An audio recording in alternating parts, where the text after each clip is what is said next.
Excuse me.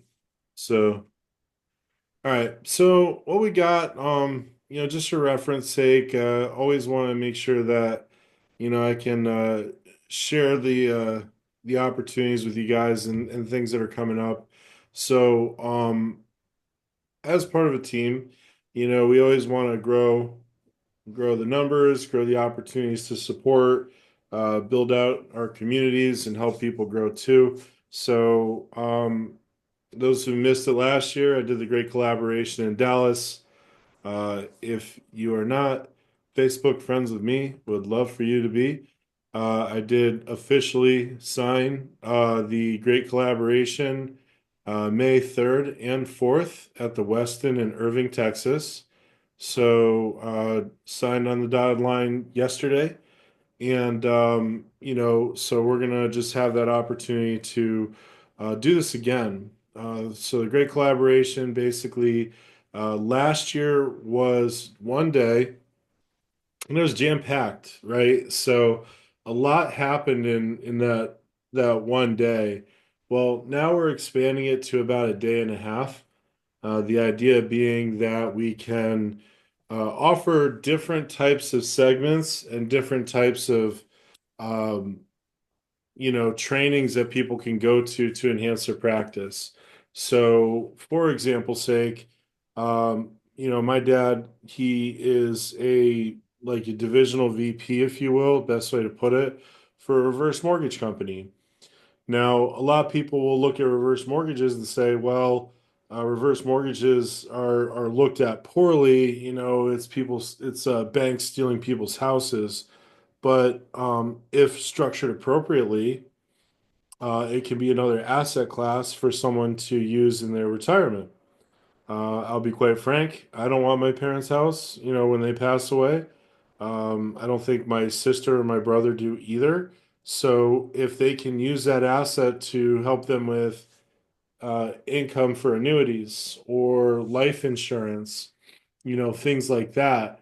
Our main goal is to find the money. So we're going to talk at the collaboration, as long as he gets approval from his company, about partnering, working with people who do things like reverse mortgages, also partnering with people who are in the world of RIAs. So we'll have an RIA speak. I've got a speaker who is a female financial coach. So, women in finance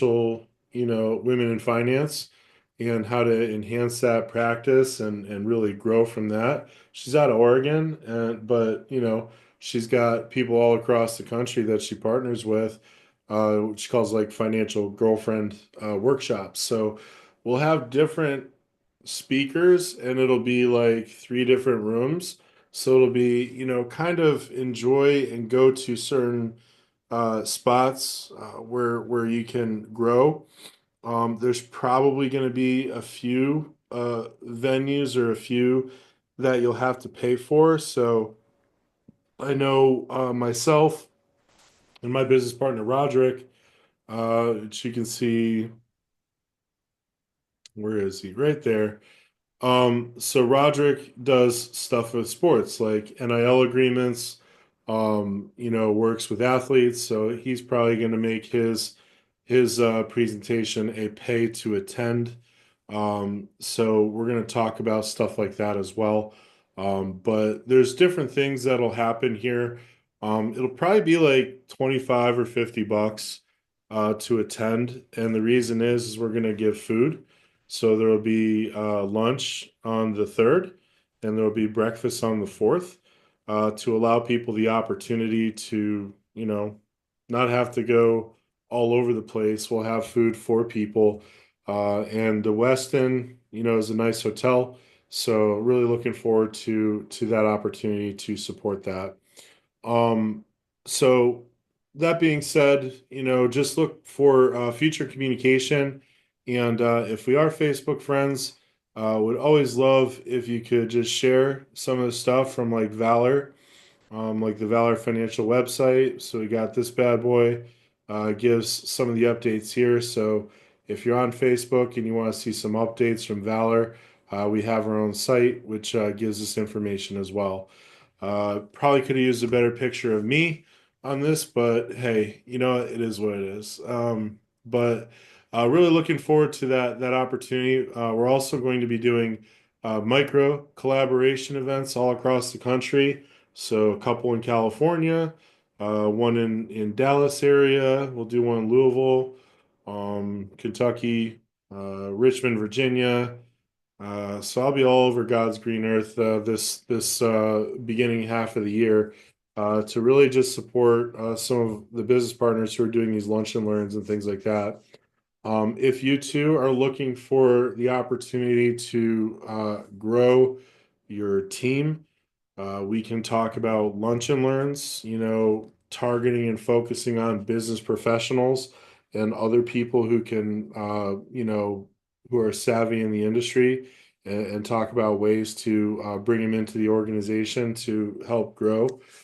So there's all of these things that we can do to help you guys be successful either as an agent or as a agency.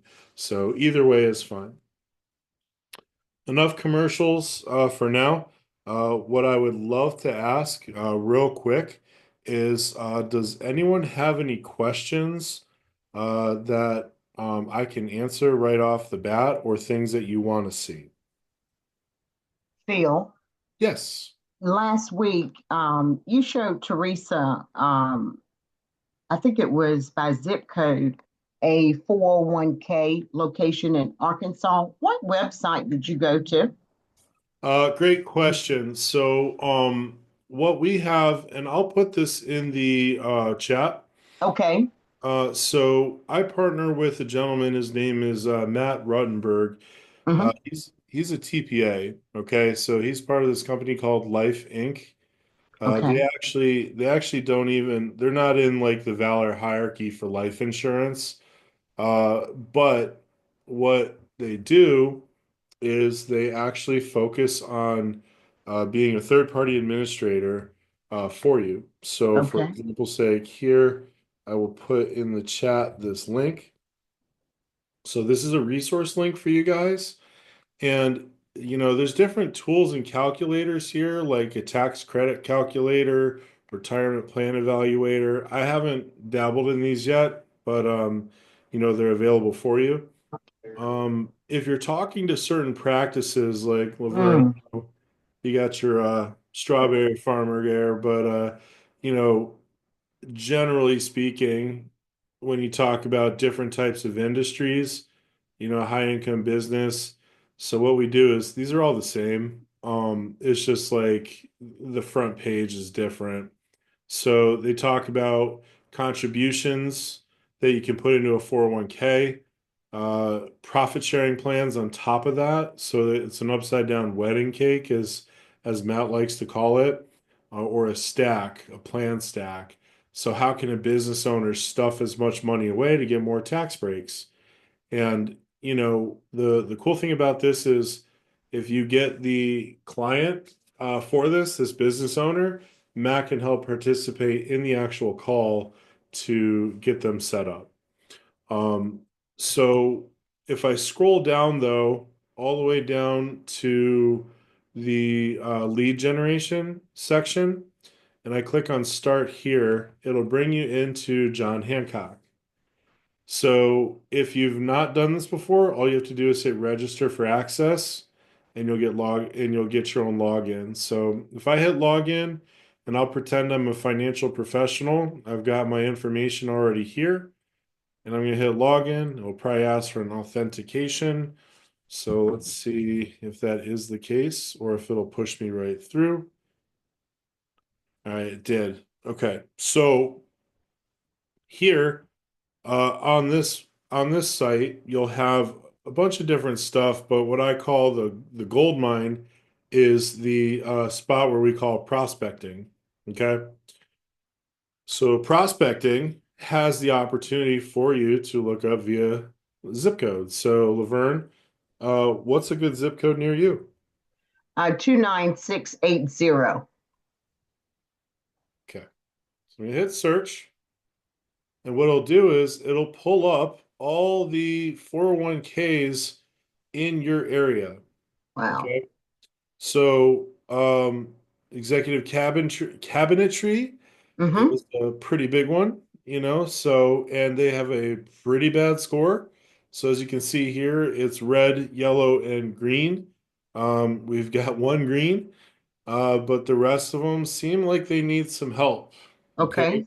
So if I were to click here and open it up, you'll see that the employer has a Mr. Doug Gano. Mm-hmm.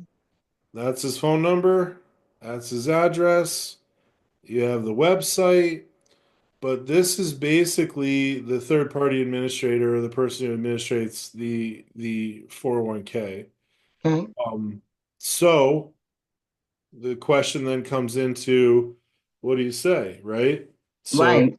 you know, just if you have the ability to speak to Mr. Gano and say, Mr. Gano, I just want to let you know, I am a retirement specialist, and what I do for a lot of my top clients is I do performance reviews on retirement plans.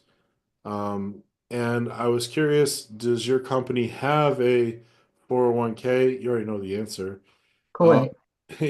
and would you be up for a free review on the performance of your 401k? And maybe we in our organization can potentially save you money and give you better options. Mm-hmm. Okay. Everyone loves free stuff, as we all know. Absolutely. Yeah. And so the cool thing here is that if you're able to move this whole asset of 3.7 mil into a new account, that's like a rollover. Think of it like an annuity. You're rolling from one to Mm-hmm. another. So you get paid off of the rollover assets, and then you would get a trail on all incoming assets after that. Nice. Yep. So a lot of good stuff with that. What I would say is the thing that I would find a little hesitant is the last 5,500 form filed was 22. So could this plan be relinquished at this point? Potentially. Maybe, Mm-hmm. you know, maybe that's why it has a bad score, but never hurts to make that phone call. That's Um, right. and I tell people all the time this, and it holds true to any sales. Like, there are people who are afraid to ask the questions because they will not know the answer, or they're afraid of getting rejected. And what I would say is, Laverne, seeing though, you're still, off mute, how many times have you been rejected in your illustrious insurance career? Quite a few. Yep. So, like, there's some people on here who are a little newer to the industry, if you will. Like, what are some of the things that you kind of put in your head to kind of get past the rejection and continue to move forward in this industry?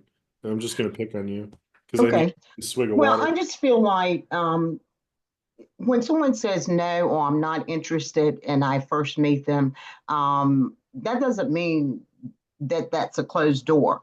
Um, I can remember you speaking of one client in particular that I actually had to cultivate for almost 7 years. I actually inherited the business, and it was a large account. And every year, I mean, every year, every birthday, every um, once a year, I said Christmas cards. I made sure I stay in touch with them. I physically was there twice a year, if not more. I made myself available to them just to come by and say, just checking on you, see if you need anything. And that was happened to be an existing client. But even when there is not one, I still follow up with a thank you note. I still let people know that I appreciate the time if they allowed me to have that time. Yep. I still send Christmas cards. I mean, I Yep. probably sent out 400 Christmas cards, and I started in September. So I think it's not always the rejection. I don't really look at it that way. I just have never looked at it that way. I thank them and I move forward Yep. because for every no, there's probably 25 more yeses out there. And you just have to keep searching and keep um, prospecting. And when I say prospecting, I think referrals are the best one. I was very fortunate to come from banking, so I had a lot of people to follow me into Yeah. insurance. So Well, the big thing, what I would say too, to kind of piggyback off of that, and thank you for that because I think it's important for some people on here who are a little newer to the industry, is that people aren't saying no to you. They don't have a general dislike to you. They just don't feel ready to move forward with what you're proposing. And so it's not a no to you, it's a no to, the opportunity. Despite what you may think is valuable to them, they may not find it valuable at that point in time, but it's persistency. There is no knows and shut doors. It's just, maybe later. And, Laverne makes a great point is, half the game is showing up. You got to just keep, talking, keep meeting people, checking in on them. Heck, they may not respond, but you just check in, say, how's it going? Just went by your office, thought of you, and just figured I'd say hello and hope your day is going well. Because, out of nowhere, someone's going to call up and be like, hey, so and so, I need this. And, I was just thinking about you, see if you could help me, and stuff like that. absolutely. Yeah. So, uh, So, Phil, sorry to intervene. This is Subhash George here with you. We met last time in one of your sessions that you did. yeah. So, thank you once again for your valuable time and insights and knowledge share here. No So, problem. just to add on to that question, when do we personally feel that a no can kind of, demotivate us? For me, it has been in my experience in this career is when we go into the hot markets, right? Yep. And we know a person for quite a while, and we do know his personal kind of commitments, not to a large extent, but we know that he might not have a full-fledged will and trust, or and that is something that is needed at some time down the line. There are certain policies that we know that he would get benefited, from a college planning perspective, or so forth. So Yep. for me, the no personally hurts, that when we know we have shown a value to the Uh-huh. prospect and they Right. don't go forward. And I agree with you, they might not be ready at that moment to go forward. But for me personally, just to answer that situations and to share my experience in the when there is a rejection, is that we kind of feel disheartened, that when we have taken certain we have spent some appreciable amount of time with him. Like, we have done 2 3 Zoom sessions, we have met into 3 4 in person. Then after all this time invested, when we get the no, that is the time I have personally felt disheartened or demotivated. You're 1,000% correct. And when you think about this industry, what I would say is that in the life insurance industry in general, there is a high failure rate. Just being honest. So you have if people don't, most people quit before the start of their third year, because they run out of that hot market. Now I'll give you a good story. Um, So obviously I've been doing this for 18 years. I'm in my 19th year now, and I think I know what I'm doing. But what's interesting is when you talk to certain people who know you from one thing, all of a sudden it changes the dynamic. For example's sake, I will tell you my father is a very big investor. He built his prior company from the ground up as an RIA. And he said to me at one point, he says, Phil, I'd love to leave, like $1 million to each one of my kids. So that's $3 million, right? So my response, as always, being the insurance guy, is well, Dad, the most cost efficient way to do that, where you can get, let's say, two, three, $4 for every dollar that you spend, is life insurance, and it's tax free. Yeah, but if I can invest my money and, it'll eventually get there. And I say to him again, I was like, well, Dad, if you do that, then we have to pay taxes. So, yes, if you want to invest it, you can, but here's this. And so we go back and forth for years, 10 years. And so this past summer, got to do a really, really cool thing, a trip of a lifetime. I went across the pond, took my family to Italy. My parents also came, and my sister's uh, boys came. She's got three boys and a daughter, and so we all got to go to like Venice, Florence, and Rome together. Well, before we got there, my dad actually fell, and that's not like him to do that. He scraped up his knees, he scraped up his hands, and it was kind of interesting because it was the first time, I saw my dad as like not my dad, but like a senior citizen, which he would be pissed if he heard me say that about him, but spade is a spade. Uh, um, and so we come home and all is good. And I get a phone call from him, which is usually not likely unless it's a Friday, asking, "Are we all getting together for dinner?" And he met. I couldn't pick up, but he messaged me. He says, "I guess I can't get life insurance at this point." So we went in and you know, f- I gave him a call like right away. I said, "What happened?" And he's like, well, for a while I was having blurry vision on my sides. I could only see in the front. And I went to optometrists and they said that it could be one of two things. It could be either a stroke or it could be a tumor. And so he went to the doctor to cross-reference that. The doctor said, sometimes these guys over embellish and we'll get you set up with a exam anyway. Turns out the doctor's like, well, I got some good news and bad news. The good news is that it's not a tumor. The bad news is he had a stroke. And so I sit there and I say to myself, if I pushed harder, would he have taken me up on the conversation? Because he's uninsurable now. It wasn't even like a TIA, like a minor. It was like a full-blown stroke, maybe even two. He's fine though. No slurring of words, no nothing. Everything's normal. But in the eyes of the insurance company, he's uninsurable. And so I sit there and I say to myself, like, why wouldn't he take this from me?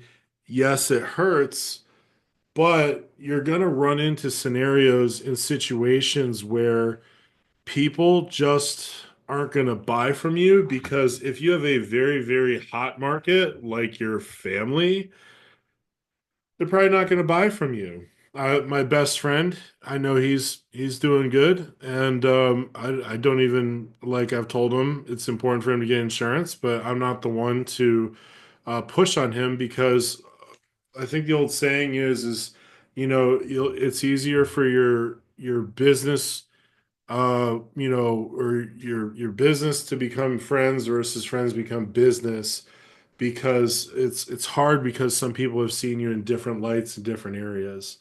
So we just have to take that, internalize it, and turn it into a story so someone else doesn't fall into that same category. You can use my story if you want. I got a tearjerker about my grandmother. And there's like even myself, I'm working on a pretty solid case, and we've been working on it for a year and a half. And on New Year's Eve, the guy's like, I talked to my financial advisor, and he says that he doesn't think I need it. So I'm not sure if we're going to do this. And I just sat there and I was dumbfounded and floored because it's a pretty nice case, estate planning case. But you know, that's where that was a no at the time. I had to sit there and I was pretty I was sour that day, I'll be honest, but I had a business partner who we went in together on the case, and I said, "You got to do this one. You got to talk to him. I played the bad cop. It's your time to go in, be the good cop." And he talked to him last week. So we're talking 3 weeks later of nothing. And he talked to him and he says that we're going to do it next month. Now, I don't count anything until the check actually clears. And even then, I want to wait a year before I call it a victory. But you are going to go through this emotional roller coaster in this industry, and you just have to temper the expectations. I like to say I'm a optimistic pessimist, uh, you know, because I've seen it all. I've seen cases, resurrected out of nowhere.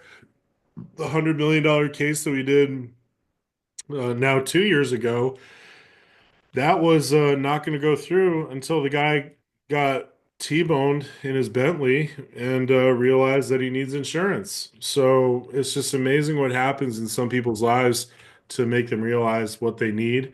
And much like Laverne said, she showed up and she kept showing up. And that's the big thing is we got to keep doing that. So hopefully words of encouragement. Tia, I saw you go off mute for a sec. I didn't know if you had anything to add or if you had a question.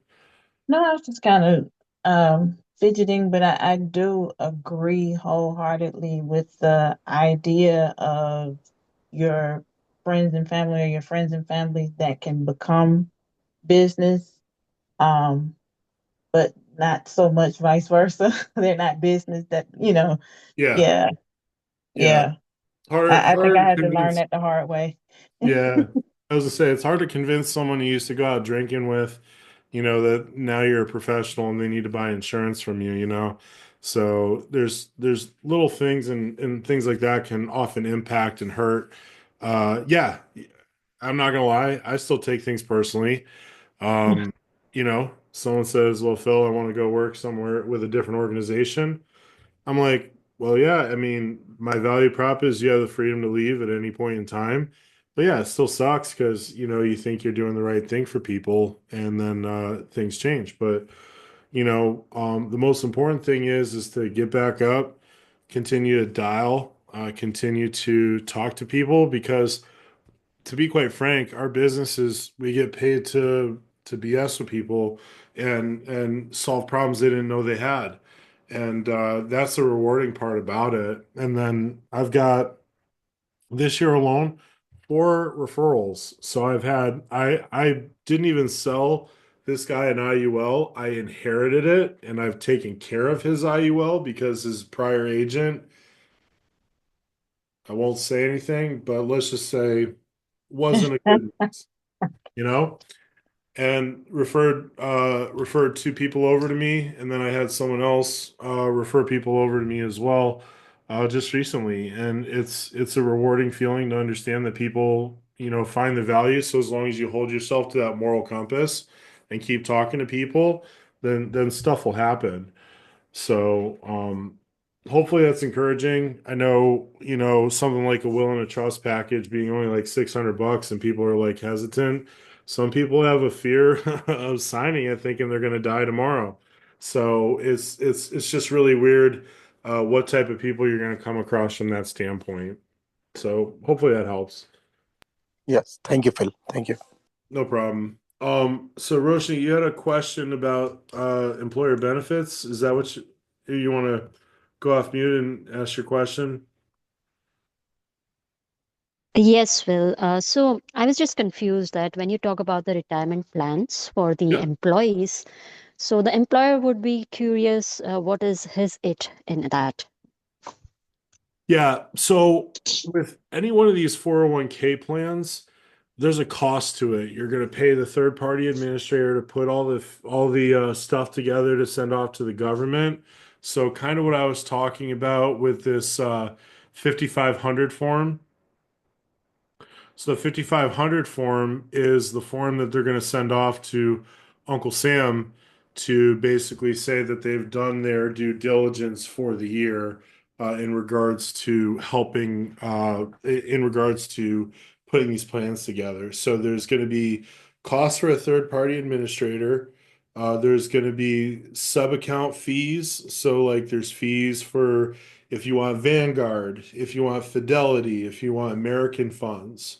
So when people look at these, if I came to you, Roshni, as a business owner of Roshni Incorporated, you have like 30 people, and if I can still give you a solid 401k plan without and I can reduce your overall expenses, would you be interested? Most people would say yes. Um, so that's what this is. It's finding the money. Okay. Mm-hmm, mm-hmm. How do you address that with them? Is there a chance I can review what you have and see if there's something else that we could provide that might be more cost advantageous? Okay, so what I understand is it is for both the companies having 401k and those who do not have it, do not provide it, or those who are thinking of providing it. Yep. So we dance on both sides. So like when you think about this, 401ks are typically for, corporations. S corps can have them too. You can see a solo 401k. So like for me, at Valor, you have myself and my wife. We're 50-50 owners. Everyone else is 1099, but we're 50-50 owners. And so for us, we can technically each put, 23 grand in to a 401k, and we can also do a profit share. So kind of like the stack plan that we talked about here. We could technically, as an army of two, take advantage of the 401k and the profit sharing plan, and we could have put, north of $100,000 away if we wanted to, from that standpoint. So those are things, but if you have a bigger organization, a profit share might not make sense. But there's ways that you have a cookie cutter design that Fidelity can put together for organizations or Vanguard. This is more custom. So you can do the cookie cutter with us. We can save you on fees and provide additional options if you want something that's more in tune for the owner versus the employees, and what we can do to make it more advantageous for the owner if they want to do it that way. Got it. All right. Thank you, Phil. Thank you. No problem. No problem. Um, and so I saw Teresa, you asked how they obtain these scores. So these scores, I don't know. Basically, let's see, plan design does not enroll eligible employees automatically, so that's a flag. Um, so automatic enrollment, average 401k rate for participants is a new high at 9.3. So they're probably assuming that they're not taking advantage of it as much as they should from an average standpoint of what you're getting from the industry. So this would tell you all the, I guess you'd say flaws in their 401k plans that you can take advantage of. So So does that mean, Phil, that if we see a group like this, and they don't have a high participation rate, mm, could that be based upon the earnings of the employees, the reason, or would that be that could be a conversation starter, correct? it definitely can, because this is a church, Right. so I don't know if the church is still in existence, if they sunset the plan, because Mhm. some It companies is. will sunset these. Is that true, Laverne? It is still in existence. Matter of fact, it's my neighbor. Oh, well. Yes. It's less See, than a what, 4 blocks. sounds like we have a conversation starter. So, um, you know, so there's there's definitely some conversation here. And as you can see, this, 130,000 in assets that are available in the current 401k, very small participation rate. So you'll see some places don't have the names. Some places do. So, that being said, your neighbor, that's a pretty warm lead if you ask me. Uh, so, so this could be a really cool opportunity or value proposition to really go in and I mean, and I've said this before, the real money is in, business owners. Where you talk to business owners, the stats are out there. 86% of business owners have no retirement plan. Most business owners are reinvesting back into their business and haven't put anything into savings. And so when you talk to business owners, say someone at, Calvary Baptist or Executive Cabinetry, they, if you see their active participants, 39 to 429, those are all prospects. So, Mhm. you do right for the business owner. They need a census with all the people's names, date of births, salaries, information, and guess what? You can start problem solving for them. So that's the cool thing about working with business owners is you handle the business, and then from the business you get the personal as well. Um, Phil, do you have time to go through and now that you've touched on business owners and business prospecting, mhm. and this is very, very good information you're sharing with us. Um, you're talking about business owners. So are you talking about people that own businesses that are sole proprietors? Are we going into businesses that maybe has one shop or five shop locations? Tell me when you're talking about um, business owners, what are we to look for? What is the best thing for us to look for? And is there a resource Mhm. for us to use online to find business owners and the contact information, something to start with? Another great question. So, there's a couple things you can do. So we'll talk about the free one first. Okay. So wake up in the morning, go to the grocery store. Like I got a grocery store right across the street. Inside that same plaza, there's a private sushi restaurant, pizza place. There's a nail salon. There's a dry cleaner, and I think like a veterinarian. So when you think about that, those are all prospects on the smaller end of business ownership. So if you walk into a coffee shop and you go there all the time, or it might be the first time. Beautiful place. I'd love to introduce myself to the owner and just compliment them on their establishment. Sure. I mean, as long as the business owner is there, and if they're not, go back another time. So it'd be like, hey, Teresa, I love your coffee shop. It's fantastic. I might want to hold some, seminars here for financial literacy for some of my clients. Do you have like an area where I could do something like that? Sure, we got this spot over here, this and that. Well, I'd love for you to come and listen as well. One of my specialties is working with business owners, finding ways to save on taxes and also increase employee retention, and also make sure to competitor proof your practice. Uh, if you have, 30 minutes, I'd love to sit down and talk to you. Who's going to say no to that?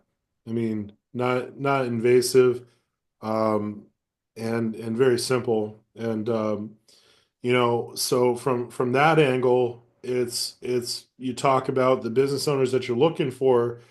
They could be literally right across the street from you, depending on where you live. And so like that could be a very easy target. Now, the ones you see on this screen have a little teeth to them because they're bigger organizations. Okay. So this is another free access, if you will, to get in front of business owners. That's the free one. The other side is that I have my marketing team, Nathan and Ken.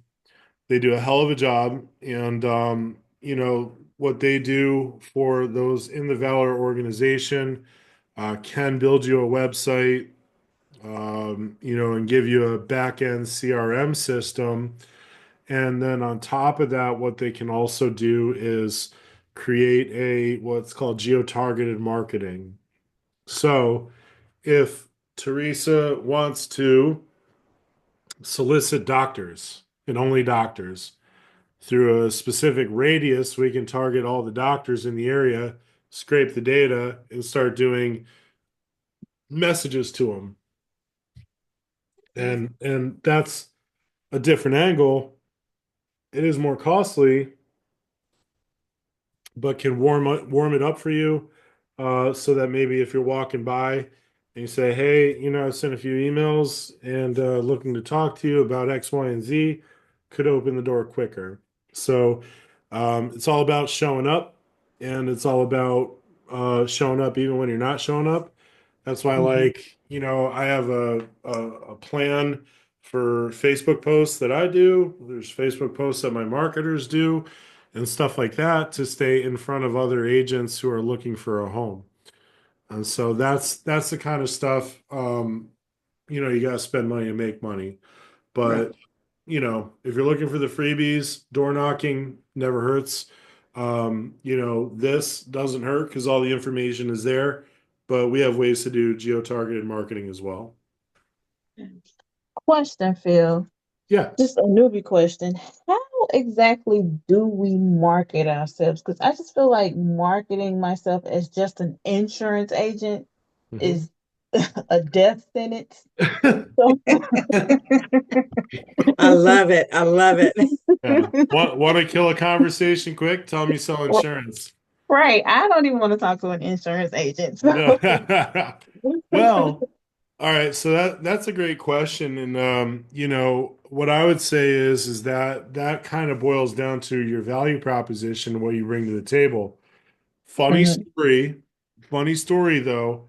And if I'll tell the story, and one of the people who was there is here.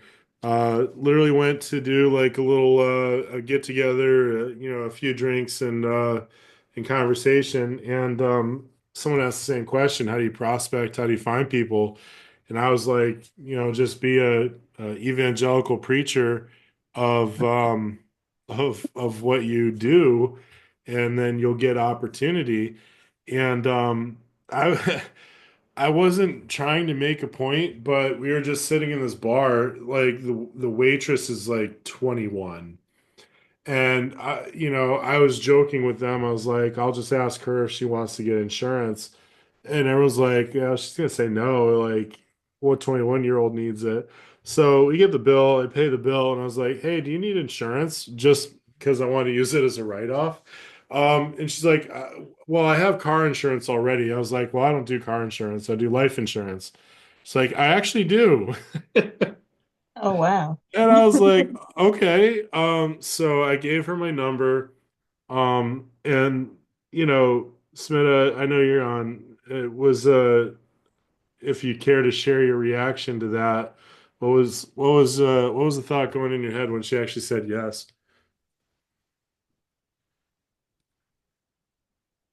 I'm waiting to see if she's listening. Well, she's not, but I'm gonna take water. Trying to rehydrate. It's not working too well. So the girl said yes and took my number. Haven't heard from her yet. I highly doubt I will, but it was just really funny because you just never know who's going to say yes and who's going to say no. So, that being said, what I will share with you is this because I like drawing on whiteboards. It excites me when I can use technology. So, I'm going to flip over to this nice white screen. Does everyone see that okay? Yes. Okay.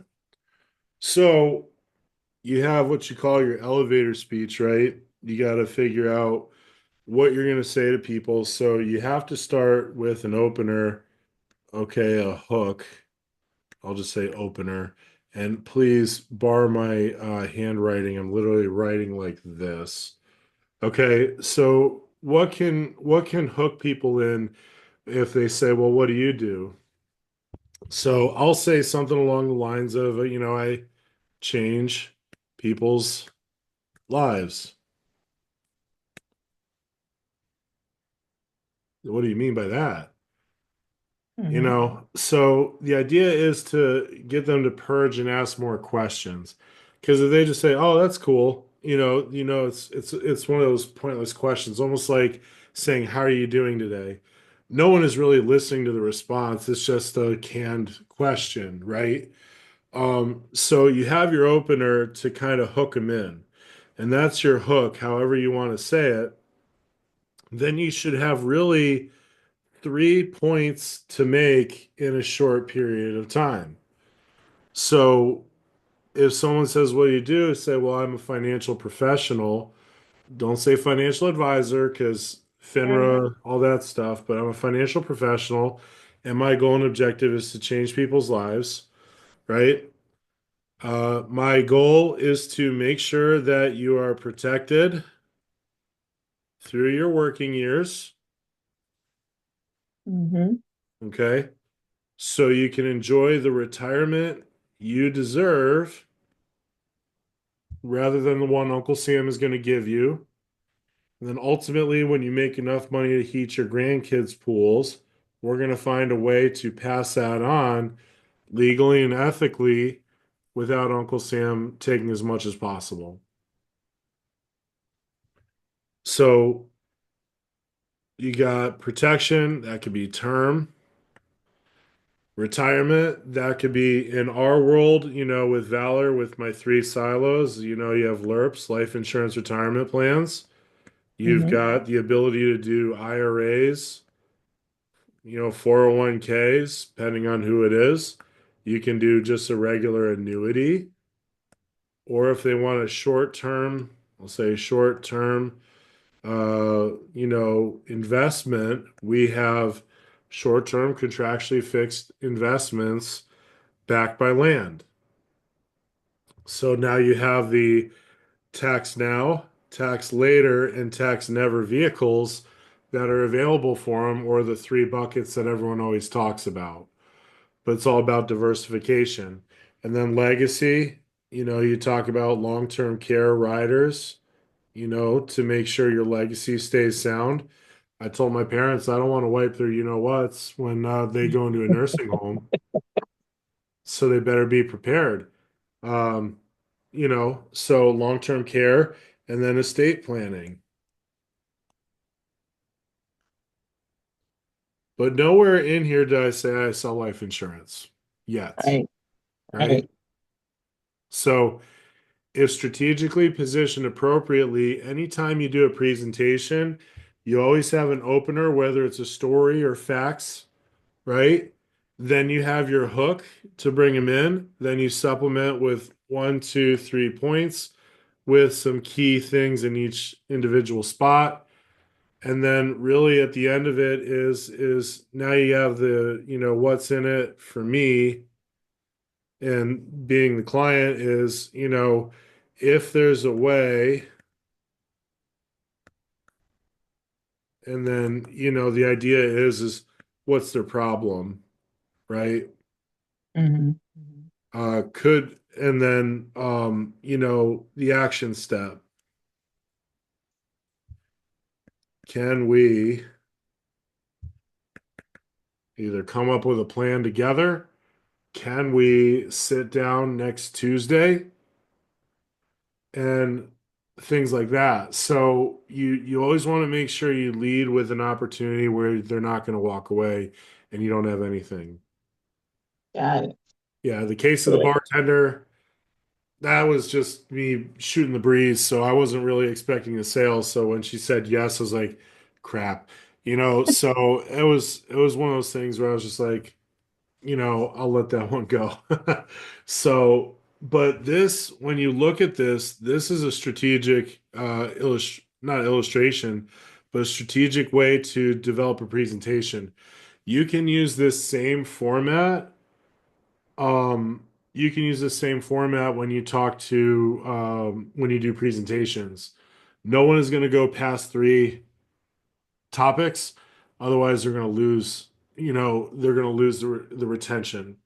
So, Uh, same thing. I do it all the time. I'll do a presentation. I'll say, hey, 86% of business owners have no retirement plans. This is a huge problem.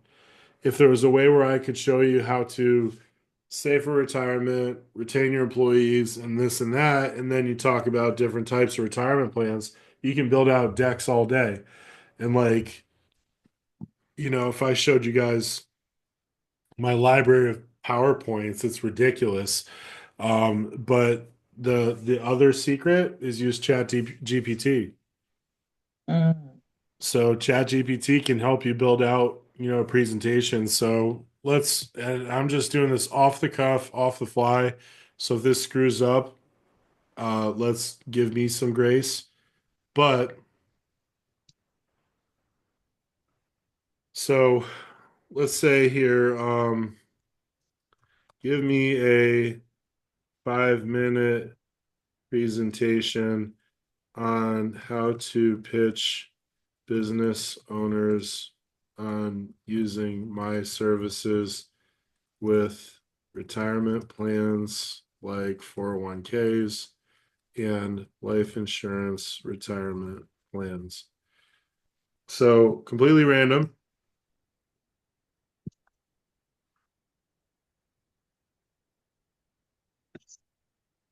Oh, wow. Yeah. Here's your challenge. Retaining employees, reducing taxes. Like, that's my 18 years of experience, and I just spit it out in 2 minutes. So a well-designed 401k can give you this. Life insurance retirement plans. So to answer your question, John, LERPs, life insurance retirement plans. Build cash value tax free, X free, death benefit. Why work? Good Lord. Maybe it did have some of my info in here. So, so needless to say is I would use this. This is great. Yeah. So use the technology to help you grow your practice. Um, and really leverage that. Obviously you guys can see I'm a fat guy, so I'm trying to figure out ways to get thinner. So in case anyone is looking at that and being like, he put something up there that's stupid, we'll call a spade a spade. I see it too. So don't judge me. Nobody saw that. Yeah, yeah. Someone saw it. Someone saw it. If not you guys, someone on the YouTube will see it. But nonetheless, this is stuff that people are leveraging to grow your practice, make you sound smarter. Now you still got to close it. So Right. it's one thing to have that. The other thing is to close it. And what I would truly say in all of this is never go at it alone. Okay. Hmm. So we're gonna do some fun math here, and anyone can shout out the answer. Okay. So let's say target premium on a case is 10K. Okay. Well, if I go at it alone, because I can get 100% of that 10K, and my success rate is 0, how much do I get? 0. Big fat goose egg. Mhm. But if I reach out to a professional who can tag team it with me, let's say good cop, bad cop, and we do 50-50 split,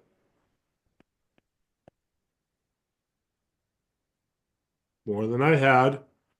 That's right. We don't chase our losses, right? This is like gambling. We don't chase our losses.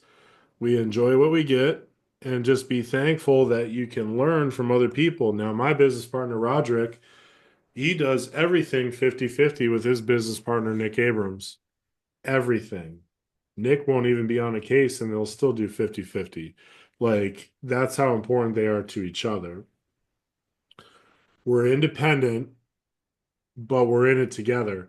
So if there's situations and opportunities where you need someone like myself, now I don't I don't jack people at 50-50. Like, for me, it's a different animal because obviously at the agency level, I get spreads. So usually for me, I'm like a 70-30 guy, unless you guys really piss me off. Joking. But the idea is I want to make sure everyone makes money. And when you talk about a situation where you want to go at it and you think, for example's sake, you got it because you're already counting this, right? And people are out there, people do that. And they will screw up cases just because they want to chase the bigger number. Well, it's all about partnership, growth, and strategy. And if Tia, I'll pick on you, not pick, but let's just say, for example's sake, you have a client, right? Mhm, High net mhm, worth client, business owner. You don't want to say the wrong thing, so you bring Phil in. Phil does the mhm, presentation, and then what does that business owner do after that? Say Phil leaves, right? Now you two are together. What do you think? I think you should do it. It's like right, right, got it. you're not the bad cop. I was the bad cop. Now you're the advocate. Got it, got it. So there's strategic ways where um as a team you grow higher and go further than if you go alone.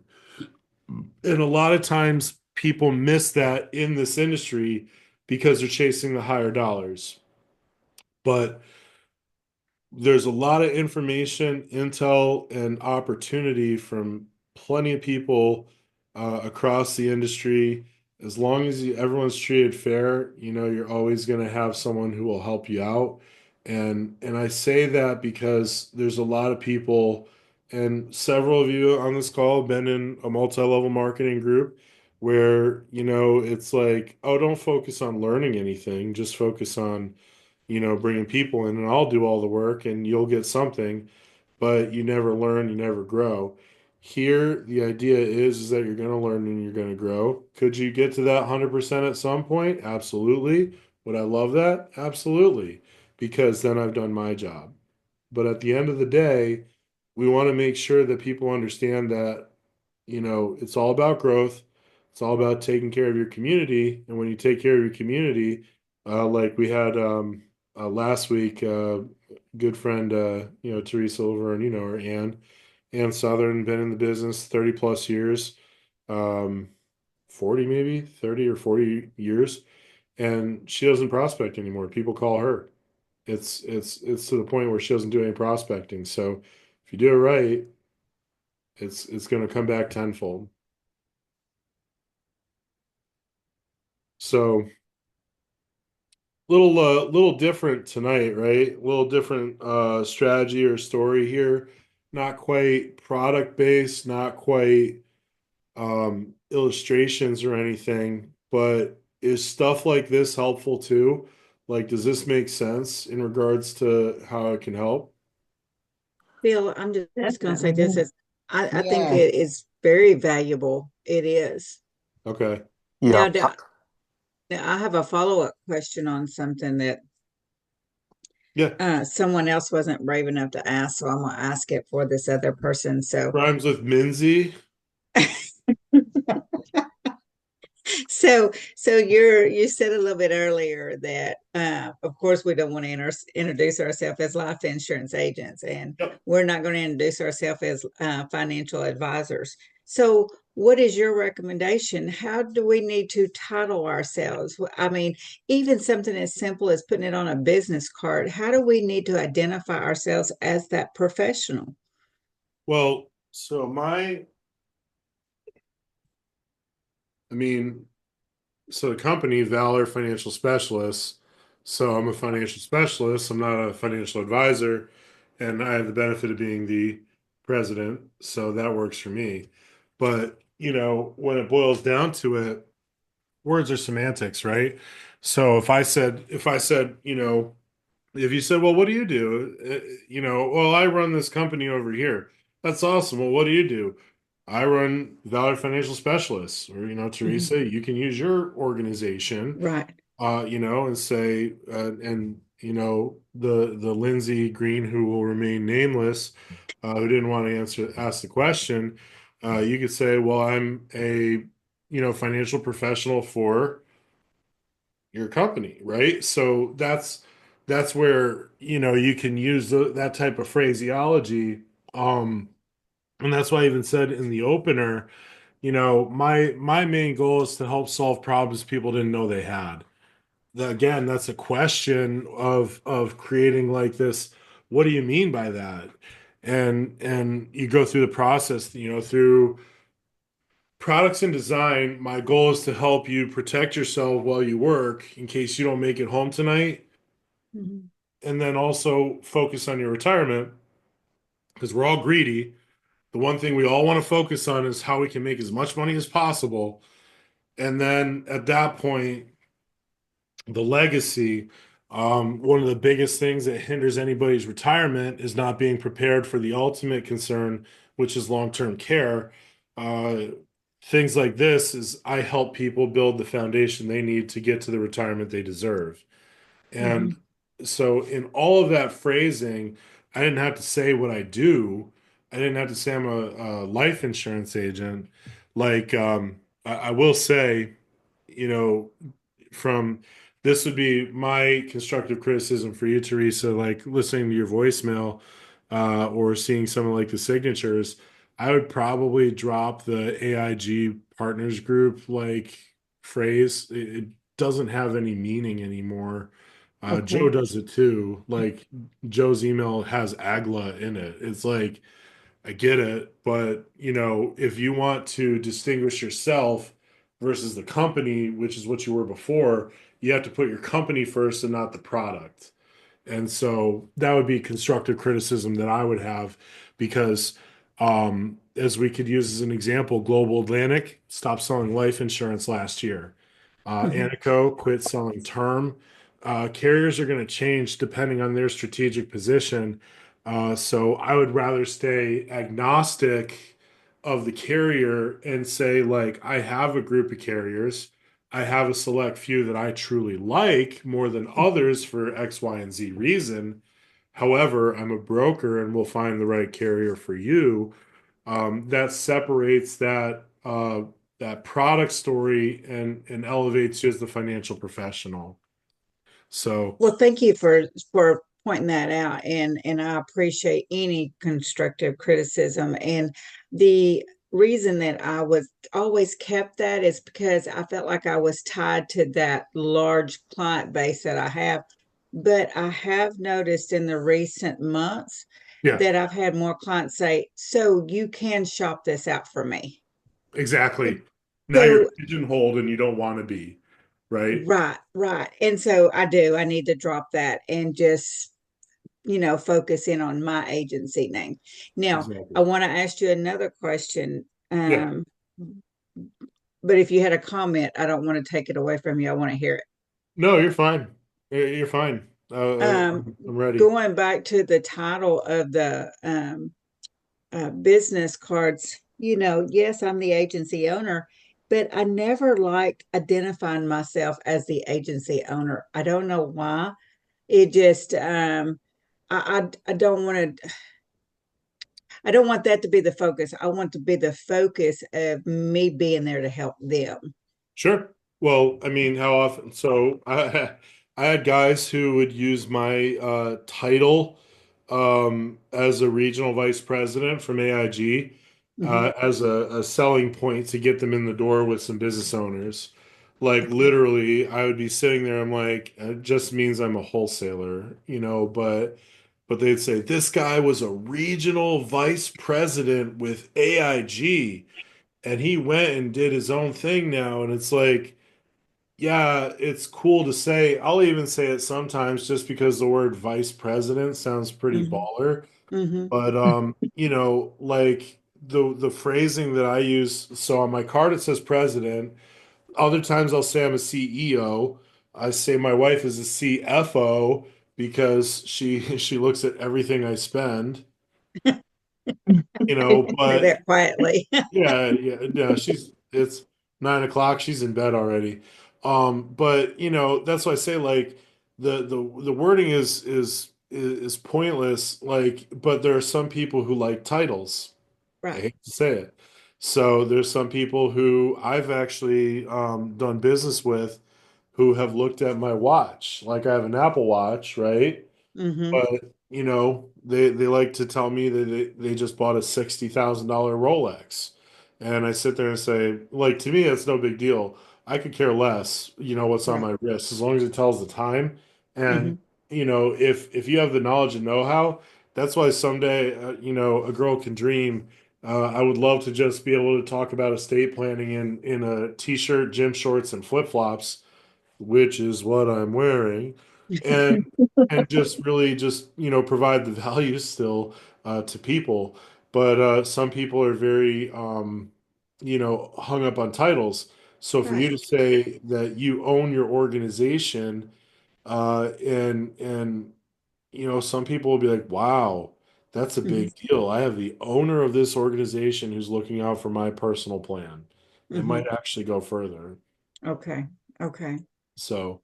And I know So, everybody looks at things like that different, and maybe I'm overthinking it, and I just need to move forward with it. And like you said, different day, different title, different person. Exactly. But on the inside, it's still Teresa Smith, and that's It's all. just me. It's just me. Yep. Right. Thank you, That's Phil. Appreciate it. no problem.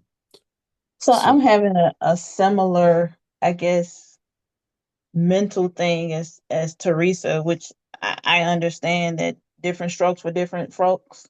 So mhm, what's good, what yep. how I would approach one group is not how I would approach another. Hmm. But as far as streamlining for my own kind of sort of branding purposes, Yeah. um, I'm clear now. I can use financial professional, and that kind of is the umbrella for everything. Hmm. Um, as far as like the name, I would uh market for branding or something to that effect. I, I'm clueless. Like I was thinking at one point, sometime in the past, I'll be like Bryant Insurance Solutions or something like that. But maybe I want to change that to Financial Solutions. Is that So it pushing depends on too close to advisor land? it is, and the other I thing thought is, so. it also depends on your scope and your scale. So, for example's sake, I have I got these two guys who say that they want to take over for me. So Cameron, my 16-year-old, and Gavin, my 13-year-old, they Hmm. say they want to take over for me. So what I say is, if I made it Resh financial specialist or whatever, I'm pigeonholing myself to Reshes only. If I Right. if eventually they want to, sell it off, which I hope they don't, but that's why I went with Valor. Actually, my wife went with Valor. I said that's a fantastic name. Um, but if from the standpoint of it depends on how you want to brand yourself. Got it. So, do you want that cool name? Do you want that idea? Like, um, we thought of valor, and it was, if you look at the definition of valor, it's like, in the great courage in the face of danger. And so I used that as a value proposition for a while, and I said, in the great dangers of retirement planning, you have so many issues. Well, Valor is here to help in great danger of retirement to give you what you need. The story is cool, but it takes a while to get there, right? So, Right. and if you did something like a financial specialist, I can't use that in California. Right. Right. I had to change the name of my company in California to like Valor Financial and Insurance Agency. Like it's stupid. I hate California. Um, Good people, some people, like in case you're watching and you're from California later, no beef. I just hate the bureaucracy of trying to get appointed there. I'll put it that way. So yeah, I would say think about things that you excite you. think about things that you like, so like let's go back to the GPT for a second here and just kind of brainstorm. So like for example's sake, if I went in and I said, um, you know, give me some names of a financial company focused on life insurance and annuities and involves, like, I love sharks. Great white shark is my favorite animal. A great white shark. Let's see what comes up. You know, I'm Shark definitely not doing great white white well, fan. you know, but that would get me shot. Great white wealth. But Shark Guard Financial, Apex Legacy Solutions, Predator Protection Financial. So Whitefin Capital, that's actually pretty freaking cool. Yeah, I like that one. Yeah. So Deep Blue Wealth, I can take your wealth as deep as the ocean. So, you know, have fun with it. Think about it, Okay. build something around it. Except for Whitefin Capital, I might take that one. Okay. So. But but anyway, so yeah, like leverage AI, it's a huge value proposition that people didn't have before. And if you really want to do that, now kind of going back to what we talked about, I think 2 weeks ago ish, about paying for extra licensings and fees and stuff like that. So it's going to cost more to have an LLC versus just you as an individual brand. But Hmm. that just depends on if you want to take it to that level. So, I pay for Tennessee for Phil and Tennessee for Valor, Texas, both, so you have to pay for two licenses all across, God's green earth to have your commissions accepted by your company versus Got you. it. Got it. Got it. So I can, okay. That clears up. That clears that up. So we're here for clarity. So yeah, I mean, like, really, I guess the genesis or the focal point for tonight really was, retirement planning is big. How do you derive that and bring that in to talk to clientele? The big thing I would say is, from what you see on the screen, develop a solid opener, a pitch, or something after the opener, so you have a problem inside of there, and then your solutions, your three solutions as to how you can make it better. And then you always need a what's in it for me or for the client.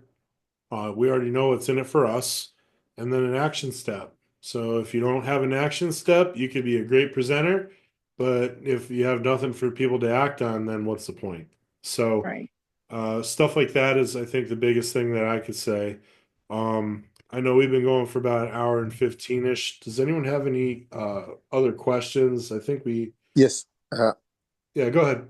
Phil, I know it's late. No, I really You're appreciate your fine. patience here. Really fine. But if I can slip in a quick question. So, Phil, we all, live and breathe in a community that, where we have stiff competition, from similar professions, right? Yep.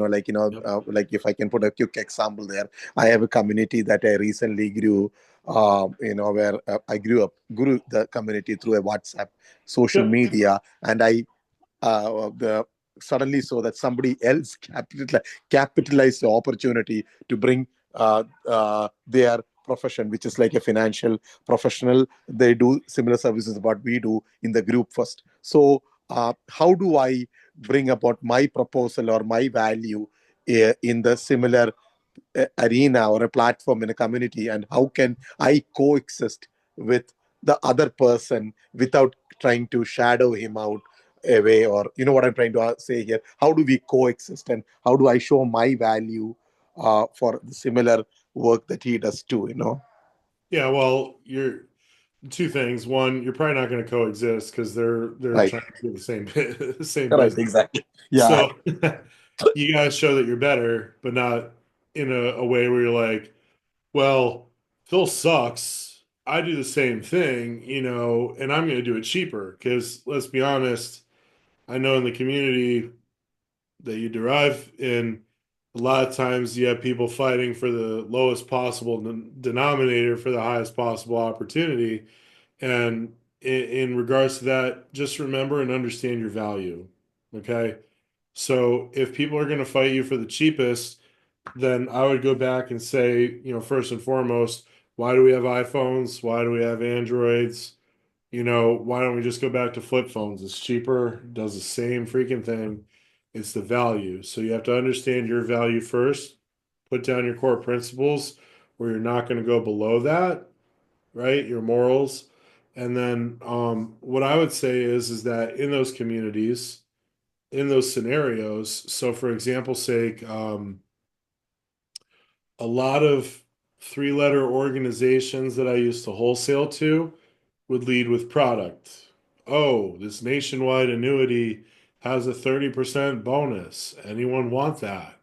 Well, that's giving a product. So when the product goes away, now you're caught with your pants down, right? So if you lead with being that subject matter expert, that guru, if you will, of opportunity, now all of a sudden people will see you in a different light.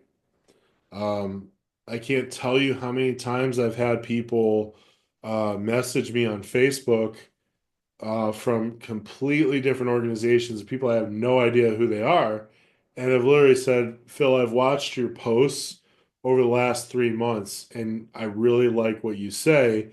It looks like you know what you're doing. Can we connect? And then we go through the process.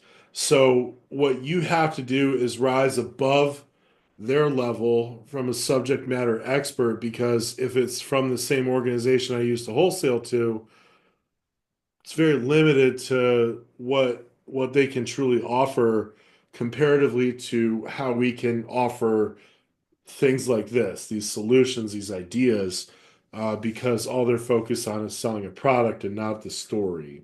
So it's very thin margin at the top of knowledge and expertise. That's why, the idea here is we want to train people bar none to get to that point where they are the subject matter experts, estate planning, so wills and trusts, right?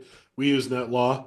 NetLaw is great. Simple, easy, $600 gets you everything you need. People start fighting, well, I'll take it if you lower the price. I'll take it if you do this and that. No, but if you buy it from someone else who lowers the price, when you get it, let me know when you got it, and then I could walk you through the whole process as well. The gold is actually getting him into that package so you can see where the money's at. Oh, you got real estate. Do you have a real estate, like what do you have set up for, you know, passing? And then you go through the whole process. Oh, you have an old 401k. Well, there's a ton of fees with that. So if they're going to nickel and dime you on that, at least remember to sell the value of what else you do from a financial planning standpoint.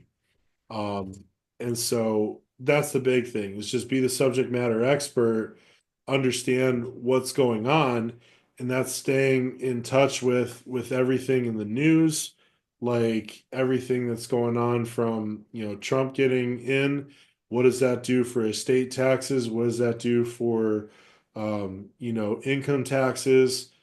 So if the rules change and you say the income tax rules change, I'd fire something off to the group and say, "Hey, business corporate taxes have been reduced. Here's some value. Like, here's what you can do with your savings. You know, talk to me about how we can get a retirement plan set up that will outlast you, and stuff like that." So I would scour the internet for topical things in the financial services industry that would make a lot of sense for people to like and enjoy. And then the other thing is that you can always grease the wheel of a friend in those groups. So something comes up and you respond, and then your friend says, Phil, you're so right. I can't. That's some of the that's some great information. I didn't even think of that. You're so smart. Whatever, and you play it off. I used to do that on eBay. So I'd put something on eBay, and then I'd have my friend keep bidding until I got to the other person's maximum. So you play off of each other to get to where you want to be, and then you're ruling the roost. So that's what I would do, and just keep hustling and grinding. So is Thank you. it um can we position ourselves, I guess, in a sense, as strategists? Or is can we say, I can help you put together a strategy Yeah, you can do that. for your finances? Yeah, absolutely. Okay, And so, but someone else will say, I can do that too. So how do you overcome that? gotcha. Ooh, that's a Yeah. good question. I don't know. Yeah. So, I mean, all of us all do the same darn thing. So, what makes me better than you? What makes you better than me? So I'm going to appeal to some people. Some people might say, I hate bald monotone guys. I'd rather see a pretty face. So they're going to go to you, Tia, versus me. It's one of those things where it's like, how do you differentiate yourself? How do you find your people? And how do you Right. ultimately move the needle from that standpoint? And really, that's the cool thing about our industry is there's different people who are gonna love working with you. There's people who aren't, you know. Got it. Mm, You Got know, it. my Indian ladies on these calls, I know you have that stigma of men not wanting to take advice from you because of old caste systems and things like that, but you have to power through and you have to show people that you're educated, you know what you're talking about, and they should listen to you. So deliver information in a targeted, pointed way. Say, like some rules change in the government, and like I have this stuff pop up all the time. So like, Microsoft gives me stuff to look at. And so it might not all be fantastic, but you can use it as topical information to research for other stuff. So you just never know where it's going to come from. Like I'll look at this all the time at the markets, and if you see the VIX go up, the VIX is a volatility index, and it means that all these usually go down. Yesterday, Nasdaq dropped like 20%. Or Nvidia dropped like 20%, now like another 4%. I've got Nvidia. So, so that is impactful to me. So, that's where you could throw something in there and say, are you tired of all your money being dropped by, X, Y, and Z? Uh, Um, let's talk about a plan to help you protect yourself against some of the downfalls and reposition a portion of your assets to something that you'll never lose.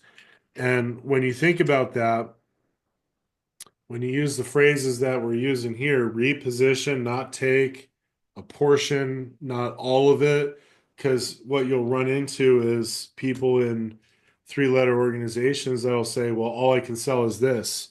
So this is good, and I need to sell this. Whereas we're saying, don't give me it all.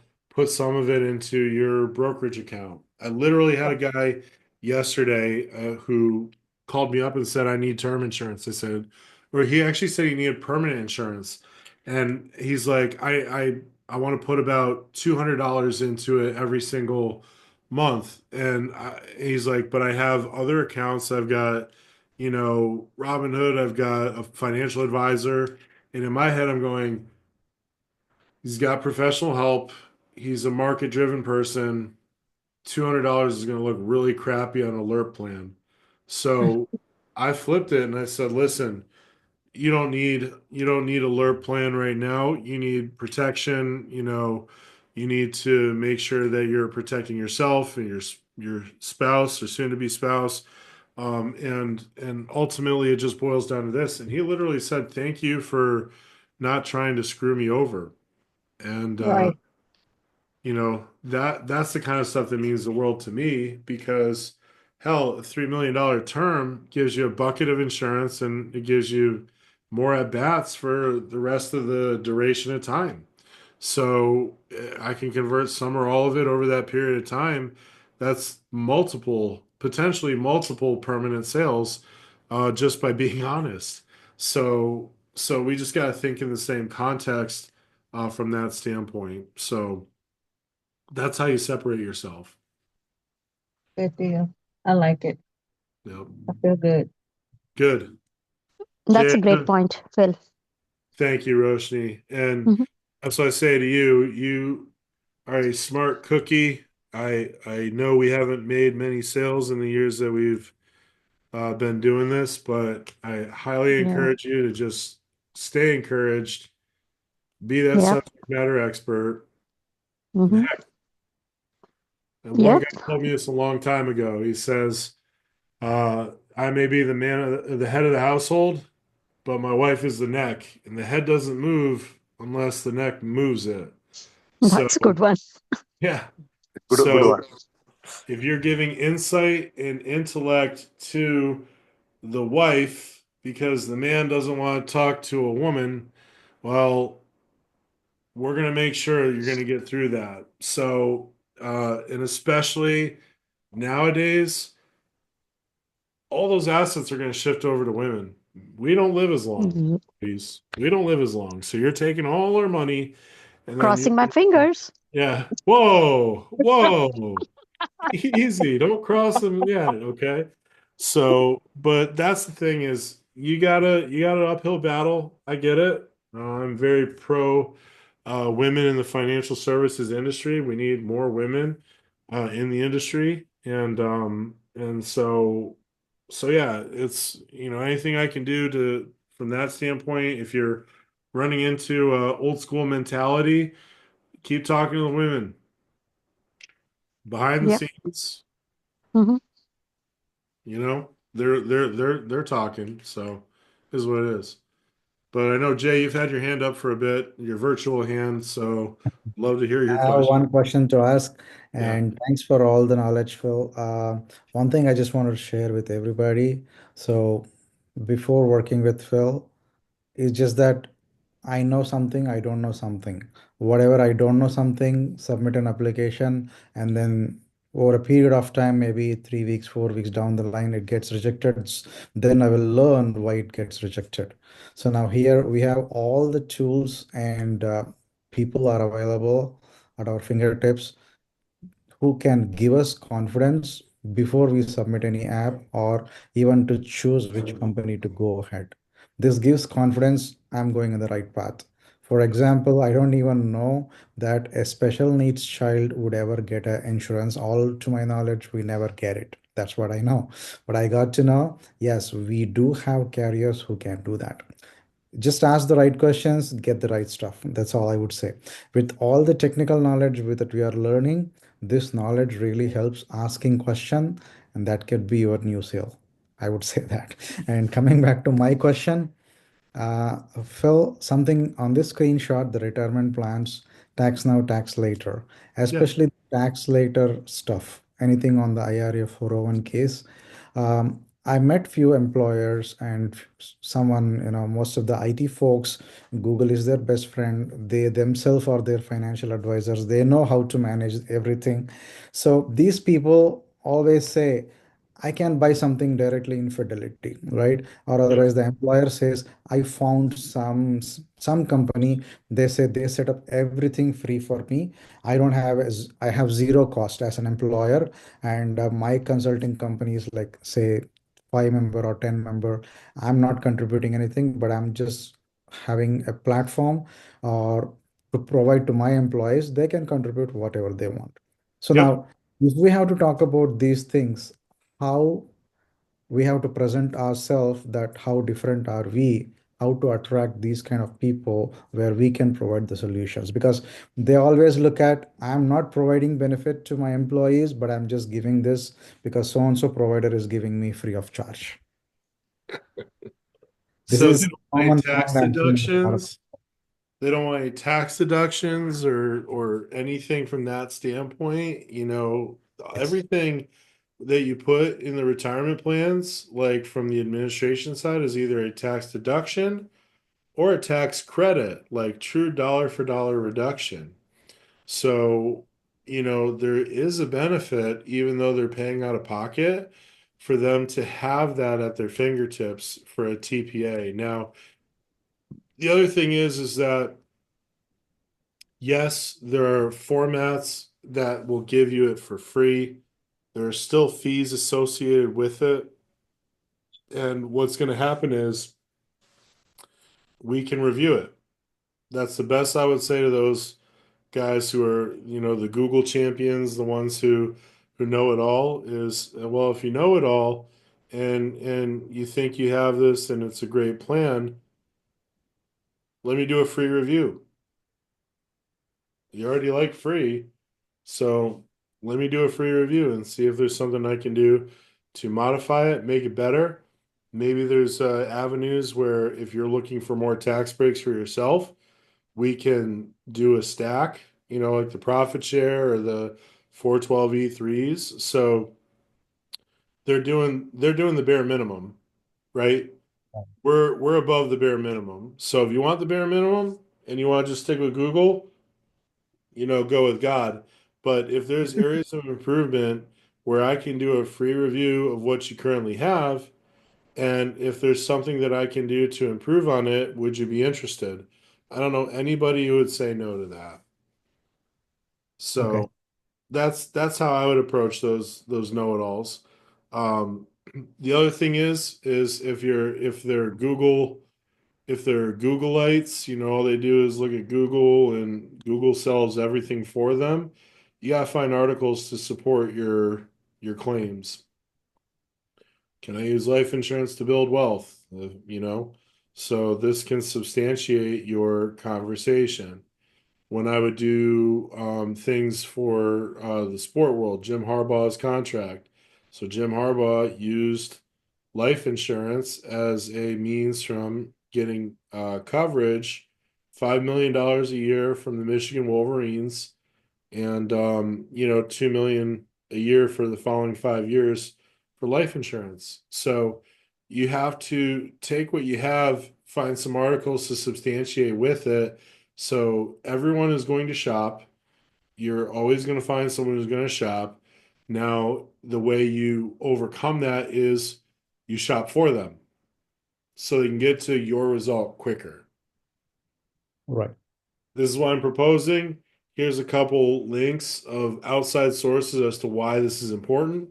And this is, and so you go down that route. So you try and find every single way to block someone from saying no, pretty much. Okay. Make sense? All right. Yep. Cool. Any other questions? I know now we're at 136, so hour 36. I'm impressed. We've been on this long and I've only lost two people. That's magical. Maybe I have one more question for you. Yeah. We know that we have X-ray tool, right? So once we get a summary from the X-ray, is there a way we can directly send it to all the carriers, or is there a limit? Okay, we can send it to only these carriers or something like that. Well, so if you look at X-ray, all right, so for those who don't know, we have X-ray on the 3Mark portal. X-ray allows you to look at several carriers, or it looks at carriers and provides a tentative offer. And I'm underlying the word tentative because it can change once you actually go into true underwriting.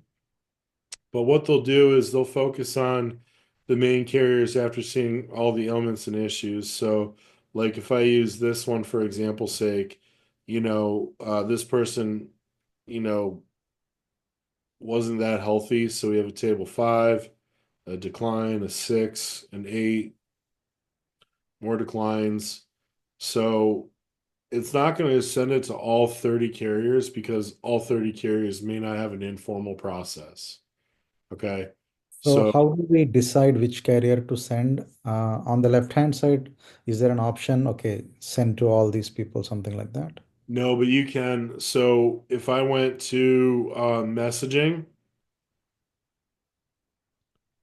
okay, and I select Karen, I can put actually it's I think page before case summary.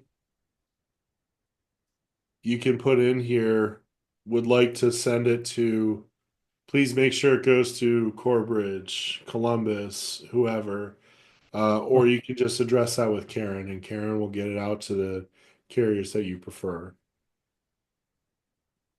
So if you're missing one, for example's sake, like I know we went through a case just recently, and say North American wasn't on there, and Karen starts sending them back and say, Karen, was it sent to North American? If not, can we get a response from them? You should get one in like 2 days max. Okay. So normally the from when I was on the other side, it was about, I would say, give or take 24 hours of service level agreement to get an informal back. So so from that standpoint, same thing here. You could put it down there in the information below. So so yeah, that's what I would say is just make sure if there's a carrier that you really want, you could even take the ID that's in here because each case gets an ID. So I would say like, hey Karen, for Phil Resch 16951, can we please make sure that National Life Group is on that? Columbus is on that, F&G or whoever. It wouldn't be F&G because they have no lab work, but that's the way to do that in case you have additional routes. Okay. Sure. Thanks, bro. No problem. All right. Well, So I Phil, am I allowed to ask a quick question or no? Maybe I can do it next time if you want. Roche, yeah, totally. That's fine. That's okay. I can just text Nope. you maybe Ask it. later. Ask I can it. ask. Okay. Yes. So it's about like we just discussed that there is a different pitch for different people. So when we come across say pediatricians or doctors, how does it change or how can we add value to this? What we do? Yeah, so depending on who you're talking to, yeah, the pitch can change. Physicians and doctors are a very interesting breed. They can be your best clients, they can be your worst clients. Give you a good example. I literally sat down twice with this doctor. He said he wanted to do a plan. I sent him the illustrations and nothing since. And so like very interesting group. Um, Busy all the time is what they say. So you gotta stay persistent with them. What I would say the pitch is for doctors and dentists, and people in that kind of world, I would just say that aside from the idea of the focus of retirement, so that protection side, what we do on the protection side is in case you don't make it home tonight, or let's say you can't perform the job functions anymore due to, you know, pains, aches, and pains, we have ways to help you still get to the retirement you deserve. Disability is a big thing for the doctors and dentists market. And so a lot of them get policies through residents initially when they start. And that might be a $90,000 salary, but they might make $500,000 a year now, and they only have a disability protection on $90,000. So you might not be able to sell the first one, you might not be able to replace it, but they usually have provisions to add additional coverage with no additional underwriting. You can sell the additional coverage. So there's still perks to do, with doctors and dentists is simply along the lines of, adding in from this protected side. So you have term insurance, then you could either talk about living benefits, um, benefits, or you would talk about like disability policies. So traditional disability policies. Those would be the big ones for that. So really the spiel isn't different per se. Everyone is focused on retirement and getting to the retirement they want.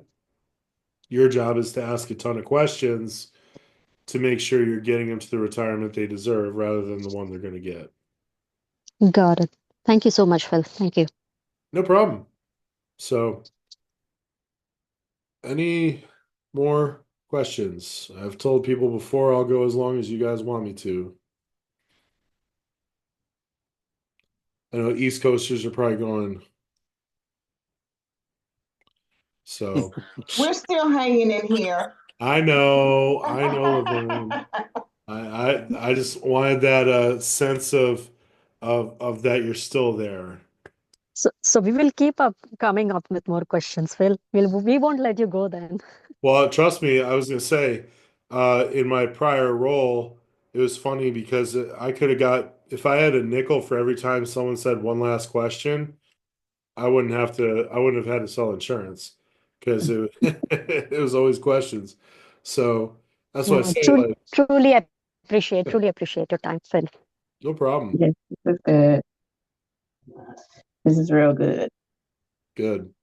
Well, that's what this is for, guys. I mean, really, it's about mentorship, guidance. I can't do it alone, but I would love to say one day that, the industry says, man, that Phil Resch, he did it right, and he changed the industry.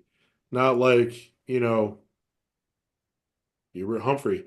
So I want to be known for good reasons, not shady reasons. So, um, with that, I mean, the big thing is that, um, let's use our platform the right way. Let's grow, and help our communities. But, I can't do it alone. So that's why I incorporated what we call these RISE partners, regional insurance solutions executives. I've got 6 right now across the country, looking to get 4 or 5 more.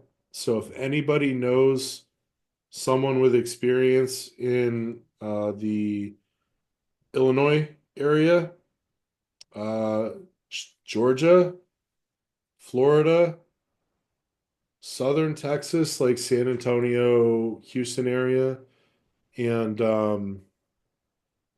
New Jersey, Philadelphia area. Um, it's about 15 grand a year to do it, but the benefits you get from it, I help build out distribution and you're kind of more in that inner circle. So if you guys know anybody in those areas looking to kind of, be a part of something bigger, like I said, it all goes back to that team, right? So we all grow together, we all win together, and part of something is better than all or nothing. So if I can find, a few more Rise partners across the country, um, you know, I anticipate having about 2,500 agents by the end of the year. That's the goal. So, but it's invaluable to find the right people. I don't want to just recruit people and bring people in just to have them in. But, that's the thing is we're just trying to figure out how we're going to grow that pie. Jay is one of the Rise partners for Dallas. Jay and his wonderful wife Preeti. And so Laverne, Danny is my partner in Kentucky, Tennessee area too. So, we got people across the country willing to help out. But if as I would always love to say is if you guys know anybody who can rise to the occasion as well, I'd love to talk to them, see what the process is and see if it makes sense. So with that, I'm actually starting to get a little hoarse, so I'm going to call it a night. Want to say thank you guys. More information to come for the great collaboration, and we'll see you guys tomorrow. If you're going to be on the call 4 o'clock, we're going to talk about my least favorite thing. It's called final expense. but we'll talk about it because it is a product, and we'll just keep rocking and rolling. So have a great night. Thank you guys for sticking with me, and we'll talk real soon. All right, Thank you. thanks. Thanks, Phil. Good night. Thank you. Thanks, Phil. Thank you so much. Bye, guys.